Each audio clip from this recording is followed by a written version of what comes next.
Local 4 News starts now with a forewarned weather alert.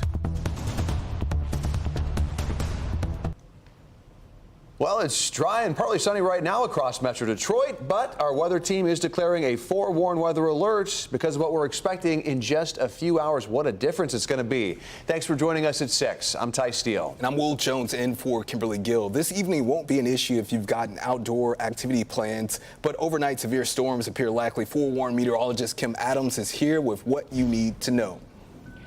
Well, 10 o'clock, that's the hour when you really have to start preparing for this severe weather. So if you go to bed tonight, you might want to keep your phone on rather than on silent, because we could get some warnings in here, some of which could be severe thunderstorms or even tornado warnings. But right now it's dry across Metro Detroit. So if you do have those outdoor plans, you're absolutely fine. Closest thunderstorms to us right now are moving through parts of Wisconsin. They have left behind a trail of damage in Minnesota, but we'll get in a little bit closer here. Mostly severe thunderstorm warnings right now through parts of Wisconsin, even wrapping back into the northern part of Minnesota.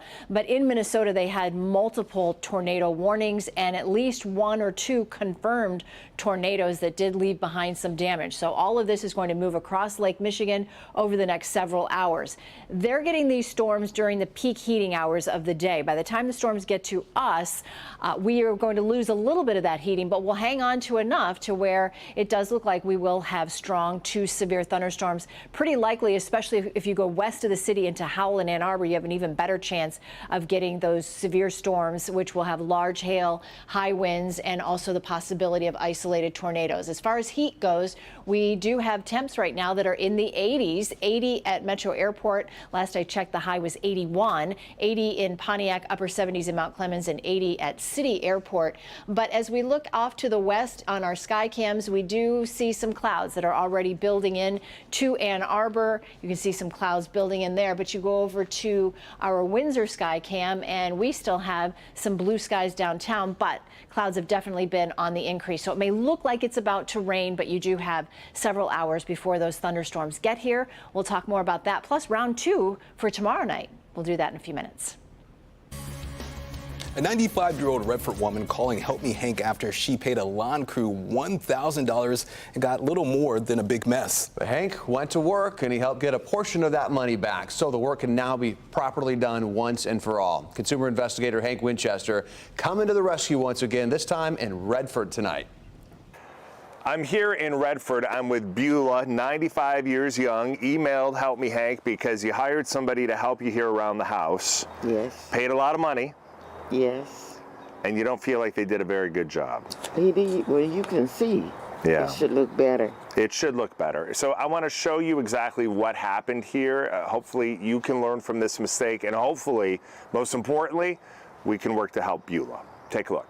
I'm very upset about it. Miss Beulah sent me this message to the Help Me Hank tip line early this morning. I'm an old lady. I live alone. I'm 95 years old. He won't call or anything. How much money did you give this man? $1,000. $1,000. Yes. And you're certainly not happy with the work that was done. And he didn't even do half what he was supposed to do. Miss Beulah paid a husband and wife landscaping team $1,000 cash to mulch, trim, get her home that she loves here in Redford all spiffed up for spring. It looks awful.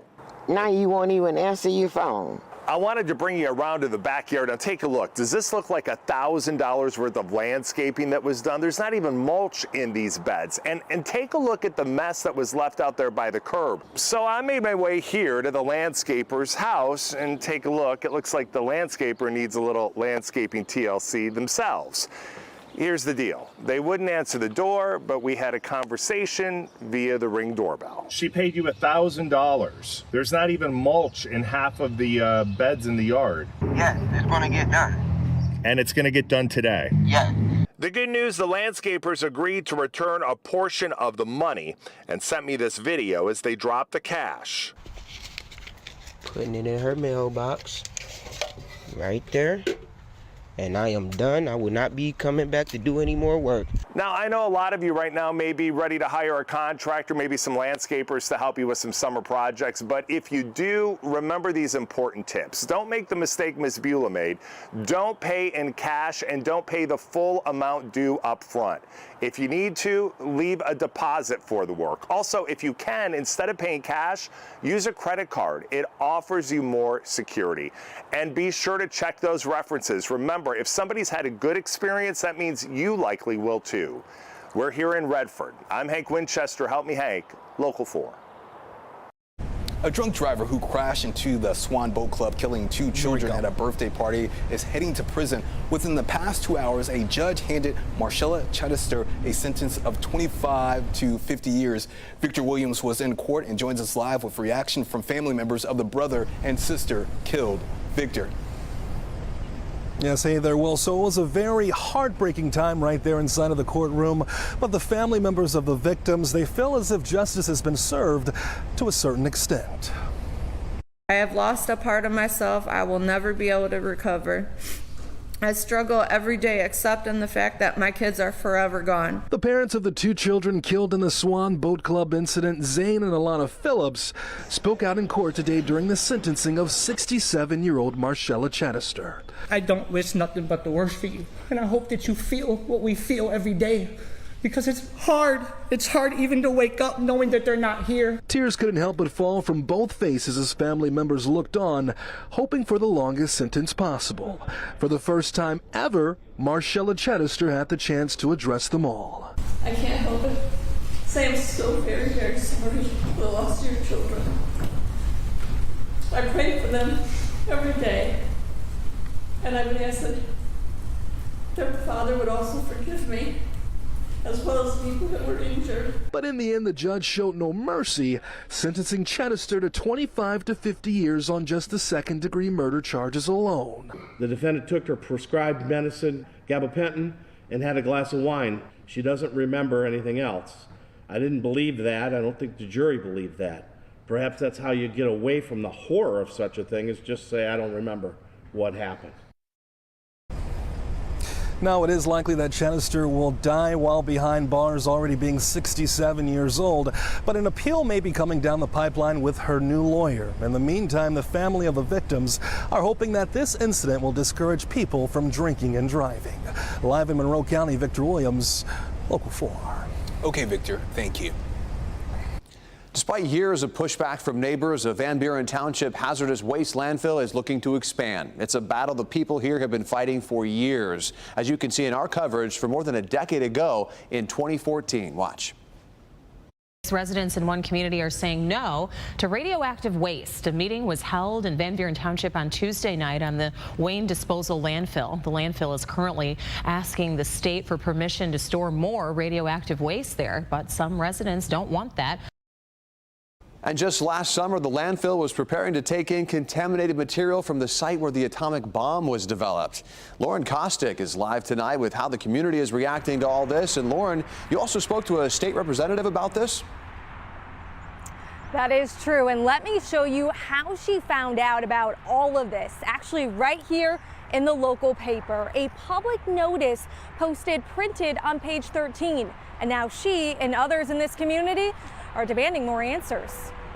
It's completely ridiculous that the decision was ever made to put it here. Janine Rippey has lived in Belleville for more than 20 years, a picturesque city that's also home to one of the country's largest hazardous waste landfills. The first and most important thing we need is to understand if we're safe. It's why she helped organize Michigan Against Atomic Waste, a grassroots effort pushing back. And this fight dates back years. Why is toxic waste being trucked from across the country to these special facilities here? Local 4 coming in 2023 when the landfill was going to accept waste from the Ohio train derailment. And also in 2024 when the facility was preparing to take contaminated material from the site of the Manhattan Project. Now, Wayne Disposal, which operates the Van Buren Township facility, wants to expand. But state regulators still need to sign off. When my staff finds it on page 13 of the local paper, it's not acceptable. That's ridiculous. State Representative Reggie Miller fired up, saying there needs to be more transparency. We are not a bargain bin for dumping waste here. In a statement, Republic Services said the requested vertical expansion will bring this section of the landfill in line with other areas and help ensure we maximize available capacity to meet demand for safe and responsible waste disposal. Took a lot of years to get here, and it's not going to change overnight, but we're not going to stop. Now, there was an informational meeting scheduled for later this month, but I am told now that is being rescheduled, but so far a new date hasn't been set. Reporting live at Van Buren Township, Lauren Kostick, Local 4. I think everyone can understand the concern here. Lauren, thank you.